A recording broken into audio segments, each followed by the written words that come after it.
आपण बनवणार आहोत मऊ आणि स्वादिष्ट बेसन बर्फी. त्याच्यासाठी लागणारे साहित्य बघूयात. 2 वाटी बेसन, 1 वाटी साखर, 1 वाटी तूप, अर्धा किंवा 2 चमचे दूध, अर्धा टीस्पून वेलची पूड, बदाम पिस्ता काप, 2 चमचे बारीक रवा. त्यासाठी एका कढईमध्ये 1 वाटी तूप टाकून घ्यायचे. त्यामध्ये 2 चमचे रवा घालायचा. रवा घातल्यामुळे बर्फी ही छान खुसखुशीत लागते आणि जिभेला अजिबात चिटकत नाही. ती मंद आचेवर भाजून घ्यायचं. त्यानंतर त्याच्यामध्ये 2 वाटी बेसन पीठ घालायचं.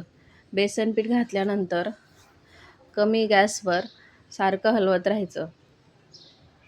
बेसन पीठ हे आपल्याला तुपावर एक 10 ते 15 मिनटं बारीक गॅसवर भाजून घ्यायचं आहे. मंद त्याला असं सुवास येईपर्यंत भाजायचा. त्याच्यामध्ये 2 चमचे दूध घालायचं. दूध घातल्यामुळे बेसनवडीला जाळी खूप छान पडते. त्यानंतर हे एकसारखे असं हलवत राहायचं.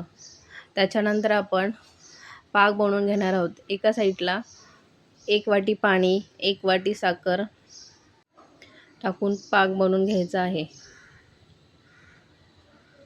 पाक हा आपल्याला एकतारी बनवायचा आहे. कमी गॅसवर सतत ढवळत राहायचा. अशा पद्धतीने आपल्याला पाक बनवायचा आहे. बनवलेला पाक आपल्याला त्या मिश्रणामध्ये घालून एकसारखं हलवायचं आहे.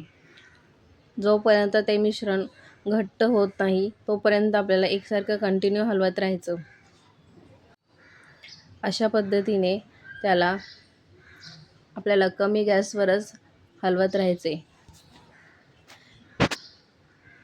आता त्याच्यामध्ये वेलची पूड घालायची. अशा पद्धतीने एकसारखं ढवळल्यानंतर हलवल्यानंतर मिश्रण असे कढई सोडायला लागते आणि त्याचा असा गोळा तयार व्हायला लागतो. तर एका ताटाला तूप लावलेल्या ताटामध्ये आपल्याला ते मिश्रण काढून घ्यायचं आहे. ते मिश्रण एकसारखं पसरवून घ्यायचं आहे.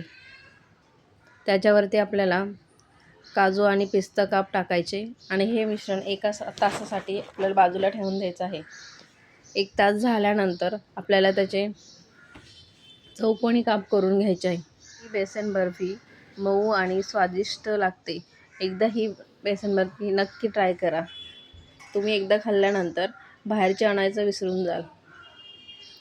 अशा पद्धतीने ही बेसन बर्फी पण वाटी किंवा चमच्याच्या साहाय्याने त्याच्यावर काप टाकलेले दाबून घ्यायचे. त्याच्यानंतर अशा प्रकारे आपल्याला 1 तासानंतर ही बर्फी कट करून घ्यायची. चौकोनी आकारामध्ये कट करायची.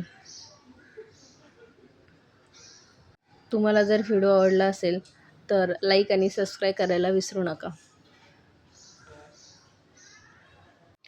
तयार आहे आपली मऊ आणि स्वादिष्ट बेसन बर्फी.